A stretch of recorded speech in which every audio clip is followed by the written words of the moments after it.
일단 투표율부터 이야기를 해야 될 듯 싶습니다. 광주 투표율이 굉장히 저조했어요. 37%로 전국에서 가장 낮고 역대 가장 낮았습니다. 어떻게 봐야 될까요, 이거를? 광주의 민심은 투표율에 다 드러났다 해도 과언이 아닐 것 같습니다. 네. 말씀하신 것처럼 37.7%인데요. 이렇게 후하게 40%로 잡아도 내 주변에 있는 10명 중에서 6명은 투표를 하지 않은 것이 되는 겁니다. 이번 지방의회 또는 지방선거에 그 선출된 사람들이 과연 대표성을 갖느냐 이런 의구심이 들 정도로 이번 투표율은 아주 저조했다. 이거를 뼈아프게 받아들여야 된다. 이렇게 얘기할 수 있을 것 같습니다. 네. 반면에 이제 전국 최고 투표율은 또 전남이었잖아요. 네, 하지만 그렇습니다. 결코 높다고 볼 수는 없겠죠? 그렇죠. 근데 저도 광주 투표율부터 먼저 한번 예. 짚어보고 가고 싶은데요. 네네. 이게 지금 전국적으로 조명을 받고 있거든요. 실은 광주에서 누가 됐고 또 국민의힘이 얼마나 됐냐 이것보다도 왜 투표율이 저렇게 낮았지 그런 얘기들을 많이 합니다. 민주당 내부에서는 이런 얘기를 하더라고요. 이 투표율 37.7%는 민주당에 대한 광주의 정치적 탄핵이다. 곰곰이 한번 짚어볼 그럴 필요가 있습니다. 그런 만큼 내부적으로 아주 충격이 컸다라고 보여지고 또 외부에서도 이런 데 대한 지적, 비판들이 많은데 37.7%는 이번 지방선거에서 전국에서 가장 낮은 수치이기도 하지만 역대 선거, 그러니까 대선, 총선, 지방선거 모든 걸 통틀어서도 가장 낮은 수치입니다. 광주가 정치적 열기가 높다고 그러는데 40% 이하로 투표율이 내려간 게 이번이 처음입니다. 정말 상징적인 메시지가 있다라고 보여집니다. 또 지난 대선 때 아마 잘 기억하시겠지만 광주가 최고 투표율이 나왔습니다. 82% 대를 나왔었는데 그게 반토막도 못한 이런 상황이 됐거든요. 거기에 대한 그 이유가 과연 무엇이냐 한번 냉정히 짚어볼 필요가 있다라고 생각합니다. 거기 이제 아무래도 엄청난 실망감. 대선 패배감이라고 근데 하기에는 또 너무 낮아서. 네네네. 그렇습니다. 이게 뭐 어느 한 이유로 딱 꼽기는 어렵겠죠. 보다 복합적인 요인이 작용했다고 보는데 나는 무엇보다 민주당에 대한 회초리 성격 그런 게 강하지 않았는가 생각합니다. 교수님 어떻게 판단하실까 모르겠지만. 민주당에 대한 채찍질도 물론 있겠지만 저는 무관심을 불러일으킬 수밖에 없었던 구도에 대해서도 조금 얘기하고 싶어요. 네. 이번에 광주 전남의 무투표 당선자가 상당히 많았습니다. 물론 비율로도 가장 높았고 전체 숫자는 수도권이 조금 더 많았지만 무투표 당선이라고 하는 거는 굳이 내가 한 표를 행사하지 않아도 누군가가 당선이 되는 그런 구도입니다. 굳이 투표장으로 가지 않게 만들 수밖에 없었던 일당 독식이 가져오는 정치 지형의 구도적인 문제도 크게 작용했다 이렇게 보여집니다. 내 표가 그렇게 가치 있지 않다라고 느끼는 거잖아요. 그렇습니다. 보통 전문적인 용어로 정치 효능감 이렇게 얘기를 하는데요.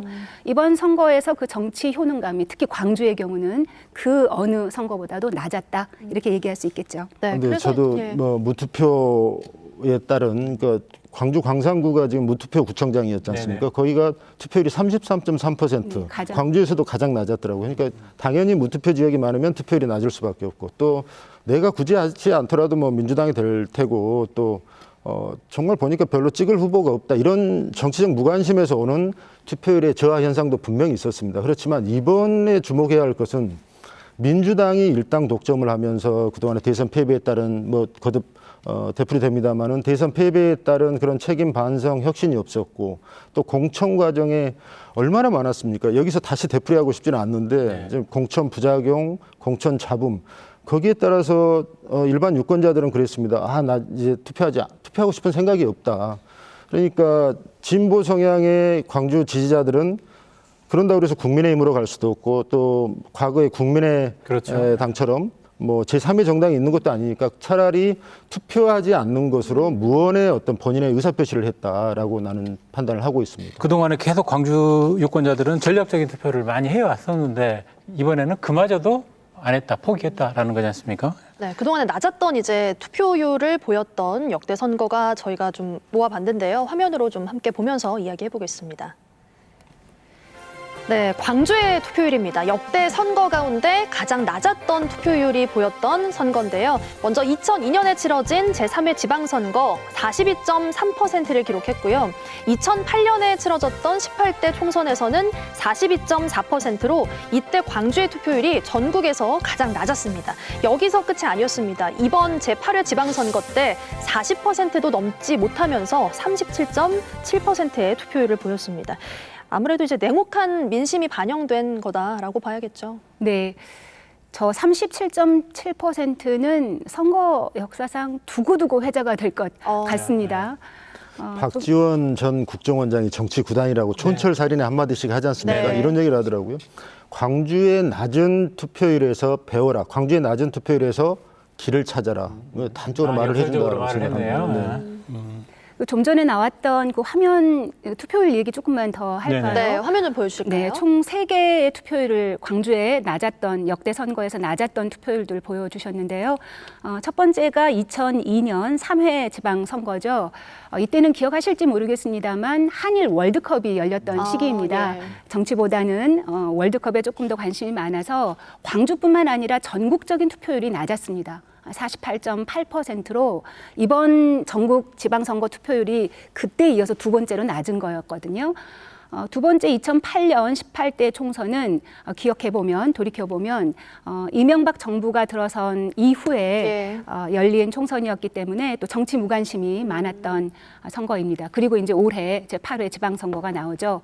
그래서 이 세 선거의 낮은 투표율을 관통하는 키워드는 조금 전에 말씀드렸던 것처럼 정치 효능감의 부족입니다. 내가 한 표를 행사해봤자 그 어떤 변화나 달라질 게 없다고 생각하면 투표장으로 가지 못하는 거죠. 네. 사실 정치인의 숙제 중에 하나는 유권자들의 마음을 얻어서 투표장으로 이끌어내는 그런 공감 능력입니다. 근데 이번에는 그런 걸 전혀 보여주지 못했다는 것이죠. 맞습니다. 방금 이제 말씀을 이제 유권자들을 끌어들이는 게 정치인들의 할 일이라고 하셨는데 사실은 무관심을 좀 방조하는 그런 측면도 좀 있는 것 같아요. 우리나라 정치에서는. 지방선거 하면은 사실은 우리 일상에 영향을 훨씬 더 많이 미치고 또 내 표를 통해서 이렇게 결정할 수 있는 게 굉장히 많아서 의미 있는 선거인데 이거 어쨌든 투표율이 너무 많아서 제도적으로 보완해야 될 점이 많다. 사실 이제 이런 이야기 하기에 앞서 우리가 선진국이라고 하는 나라들이 투표율이 사실 높지는 않지 않습니까? 그렇다고 해서 우리가 그걸 따라갈 수는 없는 일이고 특히 광주에서 말입니다. 어떻게 좀 제도적으로 좀 보완해야 될 부분들은 어떤 것들이 좀 있을까요? 글쎄요. 무투표 당선 같은 경우도 조금 더 이렇게 적극적으로 설명을 좀 해야 되고 양해를 구해야 되고 뭐 결선 투표 이야기도 나왔었고 그렇습니다. 이번 지방선거에서 뭐 두드러진 것 중에 무투표 지역이었는데 그러기 전에 투표율을 높이는 것은 아마 여러 가지 요인이 있다고 봅니다. 뭐 제도적인 문제도 있을 것이고 방금 말씀하신 정치인들의 목도 있을 것이고 또 선관위나 언론 이런 뭐 여타 유관기관에서 어떤 분위기 좀 붐업을 시켜주는 뭐 이런 복합적인 게 작용했을 때 투표율이 올라갈 것이고 또 정치라는 게 그렇습니다. 정치가 참 무관심하고 정치 참 싫다라고 하지만 모든 사회 현상이나 제도나 정치를 통해서 바꿔지거든요. 거기에 대한 유권자들의 어떤 책임감 이런 것도 좀 있어야 된다라고 생각을 하고요. 또 방금 말씀하신 무투표 지역의 경우에는 정말 이번처럼 많았을까? 광주 전남 63명이나 됐더라고요. 그런다면 투표를 자기 참정권조차 뭐 원천적으로 차단당하는 것이고 풀뿌리 지방자치가 이대로 가야 되나라는 그런 생각을 하는데 뭐 정당 뭐 기초 후에 정당 공천제 폐지랄지 중대 선거구제 확대 이런 뭐 늘 얘기 나오는 이런 시스템적인 보완이 이번 기회에 한번 논의가 돼야 된다라고 생각을 합니다. 저도 연장선에서 한 말씀 드릴까요? 사실 저는 사전 투표를 했습니다. 사전 투표를 하러 갔더니 총 7장을 주더군요. 구청장까지는 어느 정도 알겠던데 그 이후부터는 솔직히 누가 누군지 잘 모르는 사람들이 많았어요. 본투표는 이렇게 저는 사전투표는 7장을 한꺼번에 하는데 본투표는 2번에 나누어서 구청장까지 3장을 먼저 하고 그다음에 다시 한번 돌아서 나머지를 한다고 들었습니다. 그런데 이런 생각이 들었어요. 우리가 지방자치가 길게는 30년 역사를 갖고 있습니다. 구 본부장님 방금 얘기해 주셨지만 과연 지방 정치가, 지방 선거가 풀뿌리 민주주의를 위해 반드시 필요한 것인가? 의구심을 갖는 유권자들이 너무 많다는 것이죠. 선거의 범위라든지 또는 선거 제도, 중대선거구제를 도입해야 한다든지 확대를 해야 된다든지 또 시대 변화를 반영해서 선거 방법이 달라져야 된다든지 유세 방법이 달라져야 된다든지 이런 지방선거에 관련된 총체적인 문제를 좀 본질적으로 다시 한번 심도 있게 다뤄야 할 때가 되지 않았나 그렇게 생각합니다. 그게 투표율을 높이는 방법일 것 같습니다. 아무래도 낮은 투표율에 대해서는 당연히 정치권이 경각심을 가져야 될 거고요. 선관위 차원의 고민도 좀 필요하다라는 말씀인 것 같습니다.